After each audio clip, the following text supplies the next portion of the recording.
Welcome to Somerset Showcase.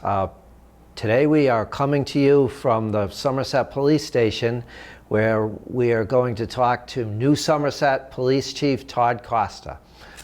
Welcome to the show, Todd. Morning, George. Thanks for having me. Good morning. So you walk into the lobby and you see all the pictures of the police chiefs up there. Did you ever think your picture was going to be up there? Well, when I came on the job, I always had that as a goal. I think most conscientious new police officers probably should have that as a goal. As my career developed, there were some ups and downs, peaks and valleys. I was always, happy with where I was, and as the years passed, I became a little bit more content. So, as the years went on, I probably didn't see myself in this position as much as I had, early on, but here I am. I find myself here now, and I'm extremely pleased, honored, and excited to be here. How many years have you been at the police department? 29 years, full-time. My anniversary was in August 20th. I just completed my 29th year. And what is some of the work that you've done here since you've been here? I know you've been in charge of different things for the department over the years. Yeah, so, obviously I started in patrol during that time. I worked primarily the 5 p.m. to 1 a.m. shift, then the 4 p.m. to 12 shift. I did quite a bit of time on the day shift in patrol as well. Being a small department, there's not a lot of lateral movement here, so I took advantage of some opportunities to work with the task force, what was then called SCAT, Southeastern Massachusetts Anti-Crime Team, a South Coast Anti-Crime Team. I got to work some pretty good cases, exciting cases. I got to do a little bit of undercover work, which is, not easy to do in the town that you work in and you grew up in. So that was a great opportunity for me. I learned a lot. And then I started taking on a lot of different assignments related to the community policing department. Chief Ferreira, when he took over, established a number of community policing initiatives: Citizens Police Academy, Teen Police Academy, Public Safety Day, Triad, all of those things. So I took the lead in moving those programs forward, shepherding them. We took the Public Safety Day event from an event that was held on a rainy day. The entire event fit into 3 garages in the back of the police station, to what it has become recently, which is a huge event that takes up our entire back lot, plus some. Hundreds and hundreds of people come and visit it throughout the day. So I'm extremely proud of that. And that's going to be coming back at some point. Yeah, unfortunately, COVID canceled it in 2020, and then looking forward to 2021, we had a number of, obviously with the new heightened concerns regarding the Delta variant, plus a rather full calendar with the recent Cultivators Cup and, Spirit of Somerset, as well as Music Town Festival, all being piled up on top of each other.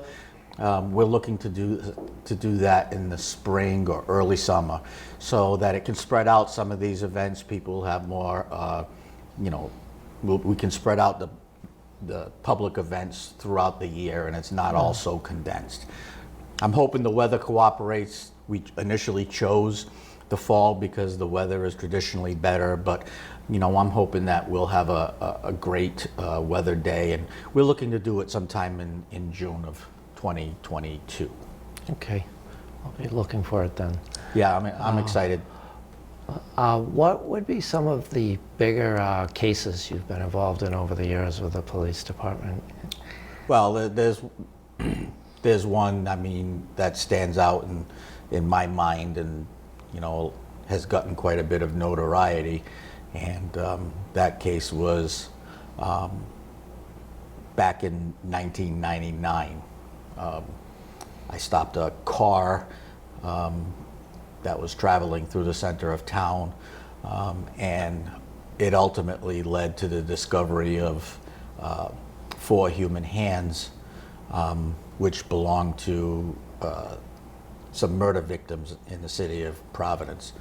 So that case obviously is probably the most notable case of my career. It went up, the trial was lengthy. It was appealed all the way up to the Rhode Island Supreme Judicial Court, and ultimately upheld in that court. So, I'm very proud of that case. I've also been involved in several investigations, of the normal variety of frauds and break-in and enterings and different things like that. Some drug cases in which I was commended for my actions. So, it's in Somerset, in the way that we have things set up here.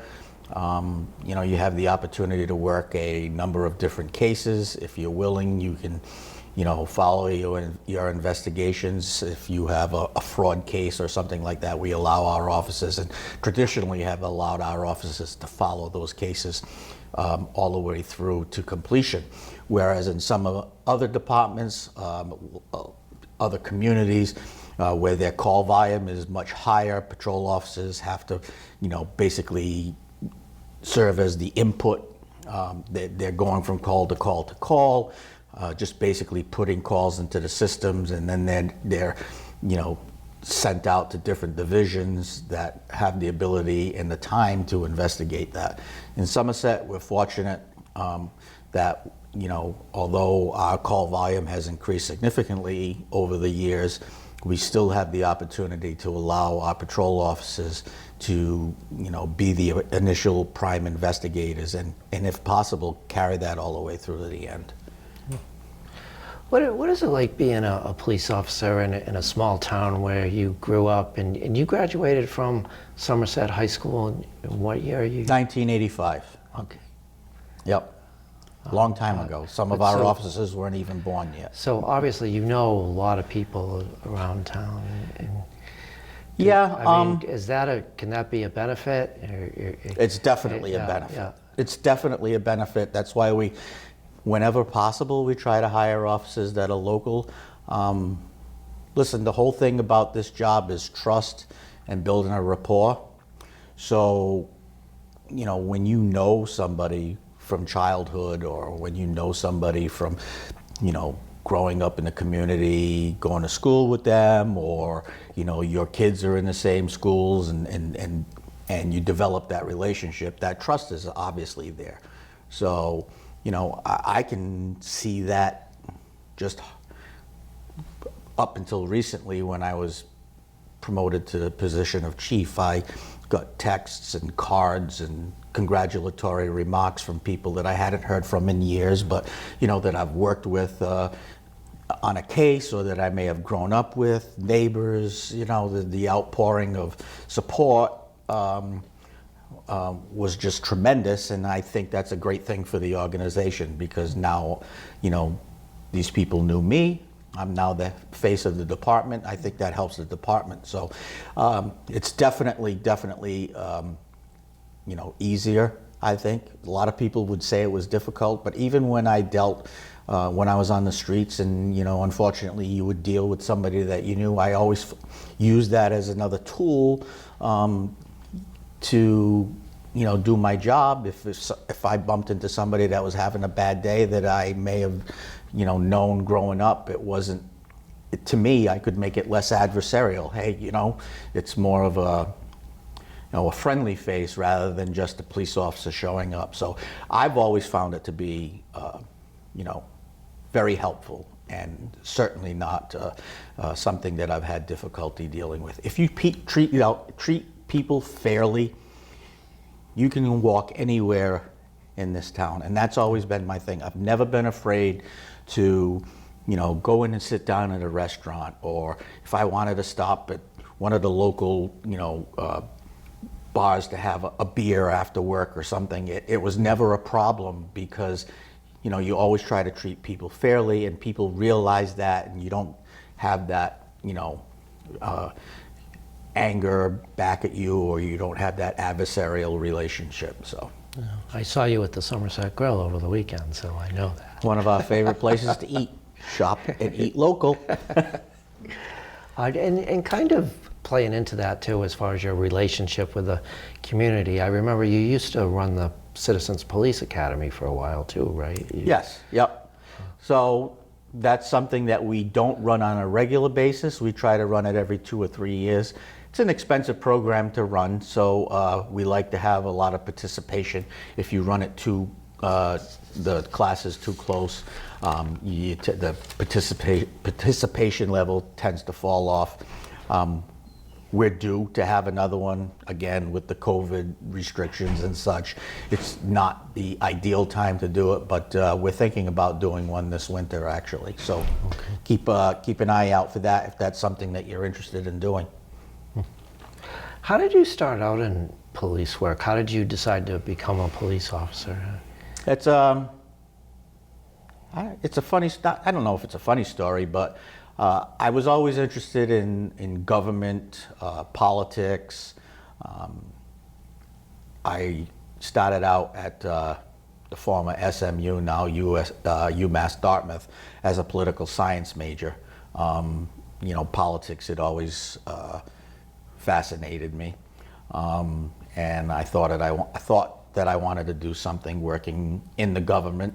I took a break after my first year of college, and rediscovered myself. During that time off, I took a job working at Sears Roebuck in the Swansea Mall, and I worked in the loss prevention department. So I started making some connections in the law enforcement community. I returned to school. I went to Salve Regina. Again, I majored in administration of justice rather than the political science side of it. That strengthened my interest and my desire to stay in the law enforcement field. So while working at Sears, I developed a lot of relationships with police officers working in Swansea. Their reserve officer exam opened up. I took it. I was able to be appointed, started working as a reserve officer in Swansea. That just cemented it in my mind that that's what I really enjoyed doing, and that's what I wanted to continue doing. So back in 1990, 91, the Somerset Police Department test opened up, and I looked at it as a great opportunity to stay in the town that I grew up in, serve the community here in Somerset. I was appointed in August of 1992. Started the academy that August, that September. So you've been here for 29 years. How has policing changed over that time? Technology. Did I mention technology?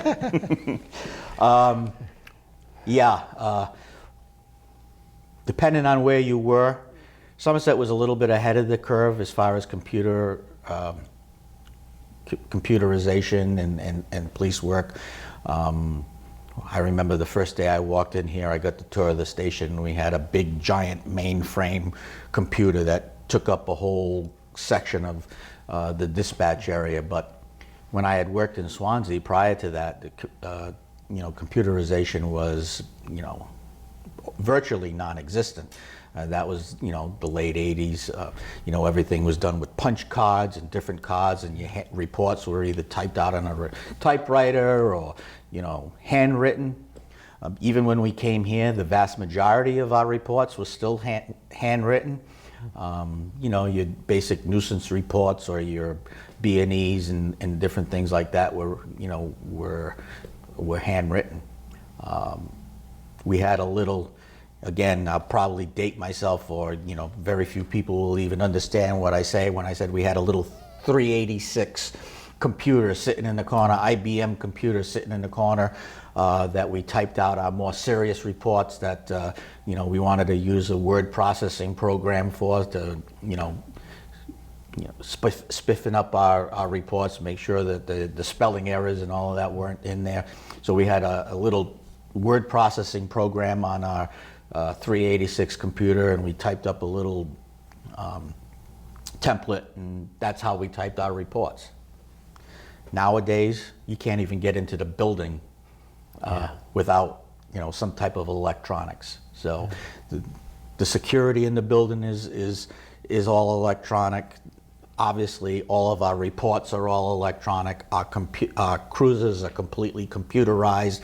We have, you know, laptops and printers in our cruisers. We have the ability to bring up our location. Our cruisers are tracked via satellite. I mean, I could go on and on and on. Most recently, we started doing our evaluation program electronically. So even the way we track our employee evaluations, all of our training is all tracked electronically now. It's just incredible the amount of technology is involved in this job. And it could be a full-time position within this department just to maintain all of our IT needs. So. Yeah, isn't that what Captain Tedford, isn't that one of his specialties? Captain Tedford, that's how he made his bones here. And the amazing thing is he's all self-taught. But yeah, he built our servers. He's quite the IT guru. That's one of his main functions here, is to oversee that. We have recently added another IT officer, Officer Torres, who had some experience in IT prior to coming here. So he works closely with the captain. Captain is trying to remove himself a little bit from that because of the amount of his workload. So, you know, Officer Torres is slowly stepping into that role, and we hope that, you know, he will have the same level of proficiency as the captain did when he left the position. Speaking of technology, I know the department has purchased body cameras. Are the officers using them yet, or what's going on with that? So the body cameras were purchased a couple of months ago through a grant, and we had been in negotiations with the unions regarding their implementation. The policy is quite specific.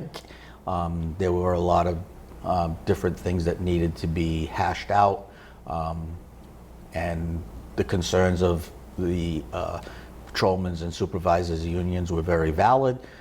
So obviously we needed to have a very detailed conversation about that. We needed to build up a certain level of trust that, you know, we all wanted to see that we had the officers' best interests as well as the community's best interests in mind. So that took a little bit of time to hash out, but we did come to an agreement on that, and we're currently in the process of doing a slow rollout. Again, a lot of technology, a lot of different considerations as far as downloading and how we're going to store the data and things like that. So we're starting slowly. We're going to start rolling that out with some of the supervisors and some of the patrol officers on the shift, so that we can slowly train and work through the kinks before we put the entire system online, which would, I think at this time, be a little bit overwhelming. But they are here. I think they have been received exceptionally well by 99% of the department. We understand that accountability to those people that we serve is foremost in this profession, and we also look at it as a certain level of protection for ourselves as police officers. you know, I think what we'll see is, you know, a vast majority of complaints that come in will be disproved by body cameras rather than it being just something that's going to catch officers doing things the wrong way. I think we're going to see that it reinforces the fact that the vast majority of our officers and the vast majority of officers all over the country do things the right way, and that these are isolated incidents, unfortunately, that happen that become so entrenched in the minds of the public and that are highlighted in the media. But I think ultimately the body cam programs that you're seeing, not only in our town but around the state and around the country, are going to be very helpful to the police departments. Yeah, you have a lot of officers here who were number one in their classes, so you have some good police here. Number 1, number 10, number 20, I don't know where they all finished. You know, it's great to have that designation, but at the same time, when you get through that academy, you've accomplished something. So, you know, while, you know, it's certainly a notable accomplishment that you finished number 1 in your class, I think it's a notable accomplishment wherever you finish in that class, and you take and you make the best out of whatever you got there, and then you bring it here and put it into practice. So we have a tremendous police department. I'm very proud of the professionalism of them. I think all of them are very proud to be police officers, and as a result of that pride, they do not want to do anything that would tarnish their reputations. So yeah, we got a great group of police officers here, and we hope to continue that. But you said right now it's not very easy to hire police officers. No, I think back to when I took the exam to come here, I would say that there were probably 500 people that took the written exam.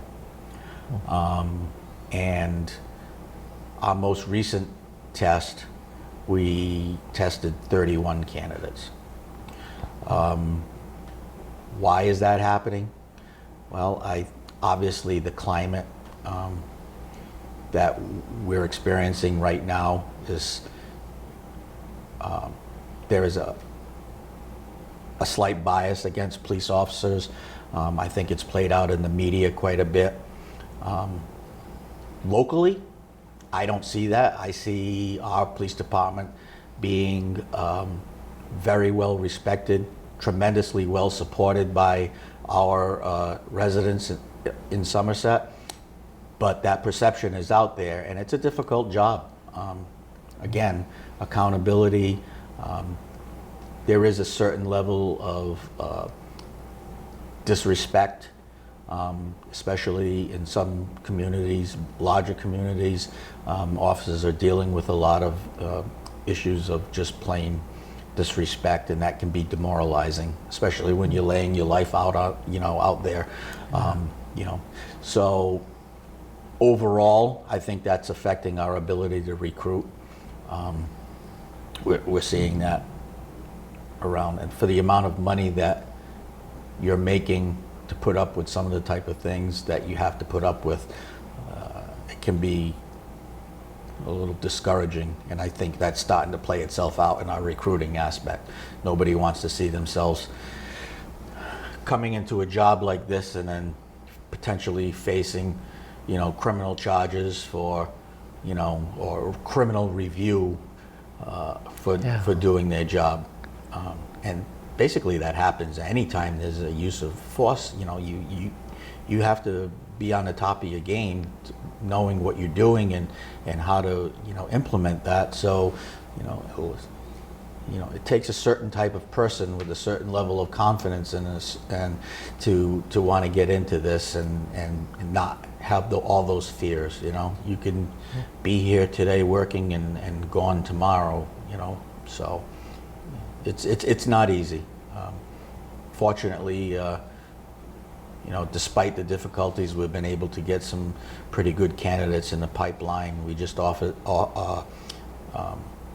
we just brought on one officer, a local local candidate, Quinn Fallon, from the New Bedford Police Department. He had been a reserve officer here. He went over to New Bedford to take a full-time employment opportunity, and then came back to us when there was an opening here. So I remember him wrestling and playing football at the high school. He was a pretty good athlete, yeah, actually. he was, and he's a big kid. So yeah, he wanted to come back here, so we were very happy to take him back.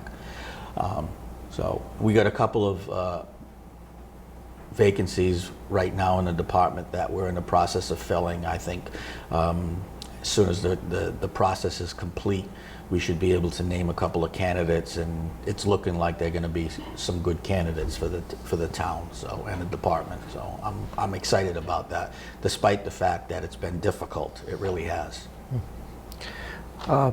So, police reform in Massachusetts, it started in July? Is that when it went into effect? The law went into effect in July. How is that affecting what you do? Well, police reform is all about accountability. And accreditation is all about accountability. So we became an accredited police department many years ago in the early to mid 2000s with Chief Ferreira. Sergeant Tracy Costa was the point in getting our accreditation, initial certification and accreditation back, I believe it was in 2006, 2007. So we have been an accredited department. And basically, for anybody who's not familiar with the accreditation process, that just means that we have adopted what is considered to be the best practice, whether it's state or national. These are the best law enforcement practices. Practices that have been tried and tested over years, practices that have been designed and developed by people much smarter than I, but the best practices in law enforcement. So as a department, we adopt those, they become part of our policy, and then we are tested by the Accreditation Commission to make sure that we are complying with those policies. So, how does that relate to police reform? Well, locally and nationally, not all departments are accredited, so they may not be using those things. Like I said, most of these things are about accountability and how you do things and being able to explain how you do things. So police reform is actually adopting most and making those best practices, so to speak, or at least the most important ones, law. Okay, how we use force, how we report force, how we conduct internal investigations, how we report internal investigations. How our school resource officers operate within the schools to support rather than to create a hostile situation. As an accredited department, we've followed most, if not all, of these recommendations or requirements, I should say, of the police reform law. So we're making little tweaks. We're doing a lot of review to make sure that our policies are in line with the police reform law. But what we're finding is that we are, because we've been accredited, we are right in line with what the framers of this law wanted us to be. So the work is time consuming because we're again conducting another self-audit and looking at all of our policies and making some minor tweaks, but overall we've been doing for 15 years or so what the framers of police reform want us to do. So you were ahead of the game. We've been ahead of the game. And that person who worked on the accreditation, of course, you've been married to her for a long time. Yeah, sure have. 18 years to be exact. She's retired now. She recently retired, yep. I'm very proud of her accomplishment here. That's an incredible feat to go through all of those standards, and it took years to accomplish, and yeah, she did a good job. What are your goals as the chief of police now? What do you want to accomplish at the police department? My primary goal is to continue to maintain the high standards and level of professionalism and service that we've been given to this town for many, many years. I don't want to see that change. I want to see that to continue to be the standard, the highest level of professionalism, service, and respect to our community. That's my number one goal. Outside of that goal, personally, I think one of my main priorities is professional development for our officers, to make sure that nobody becomes stagnant, that they're constantly being challenged with new levels of training, that they can be more involved in the day-to-day operations of the department, that they have an ability to have a voice here. You know, if it's only a group of 5 people at the top speaking, you know, you get a certain level, but as you go down that pyramid, if we're training our people properly, if we're developing them professionally, there is such a vast wealth of experience and knowledge there. We want that information to flow up. I want officers to feel like their careers are progressing and not remaining stagnant. So that's going to be a big push that the captain and I, and eventually all of the command staff, are going to be looking for ways to keep our employees moving forward professionally, getting that training and experience. So that's a big thing. You know, other than that, I think again, you know, making sure that you know, we are above reproach, remain completely, should I say, the word is, I'm losing the word, but you know, accountability and is going to be the big thing. So.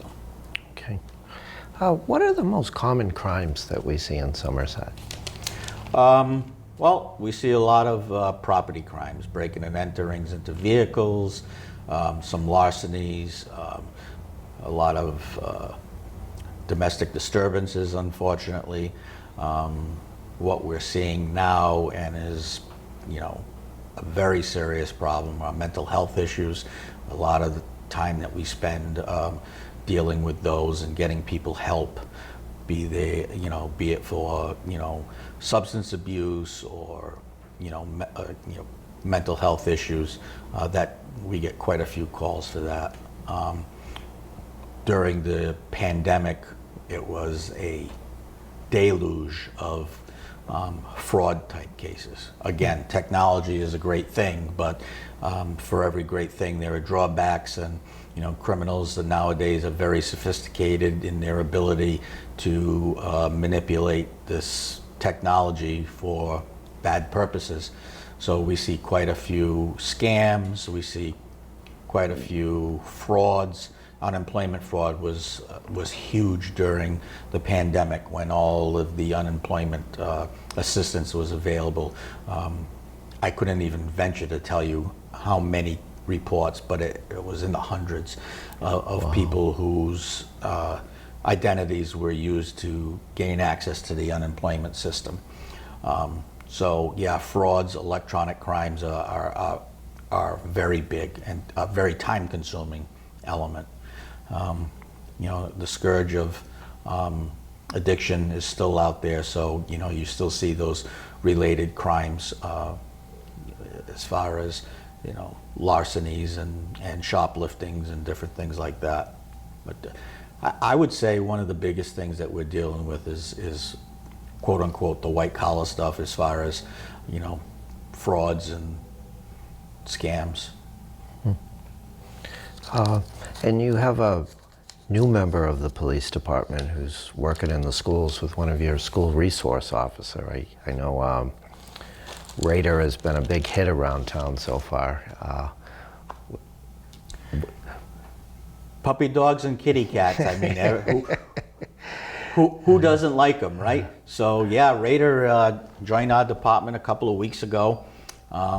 He seems to be settling right in. He can sleep through just about anything, which I guess that is a great trait to have in a comfort dog. You know, he's not exactly shown himself to be high energy, but that's what's endearing about him. You can plop him down and he can go to sleep just about anywhere. But yeah, the reception has been fantastic.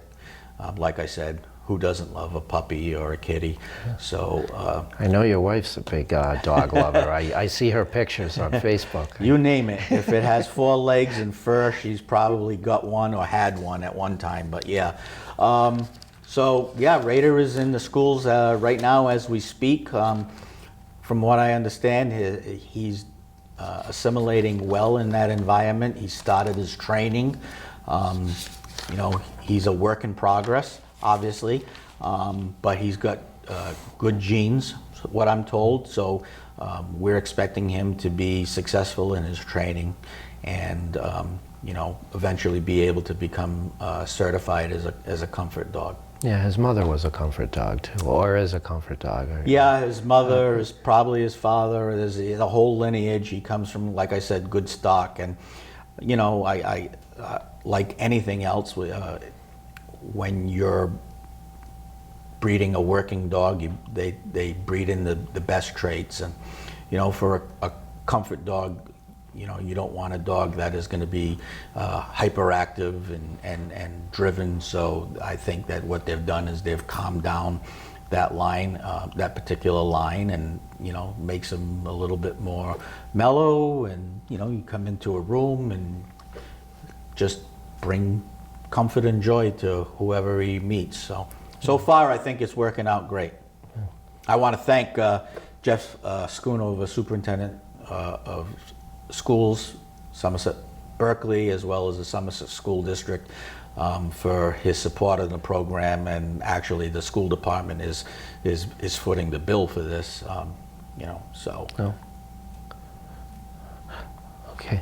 All right. Well, those are all my questions. Do you have anything else about the police department that you'd like the community to know? Anything new coming up, or just anything? Well, just look out for the Citizens Police Academy and Public Safety Day. And I just want you to know that we are committed to providing you with the best service possible. Please don't hesitate to call us.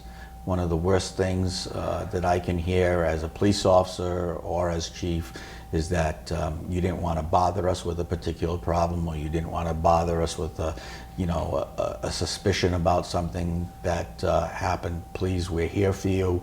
You support us, and we want to support you. So, you know, don't ever be afraid to approach a police officer here, or to call us, or, you know, express your concerns.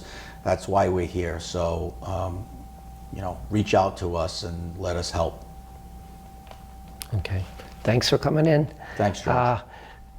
Thanks for tuning in to Somerset Showcase. That was new Somerset Police Chief Todd Costa.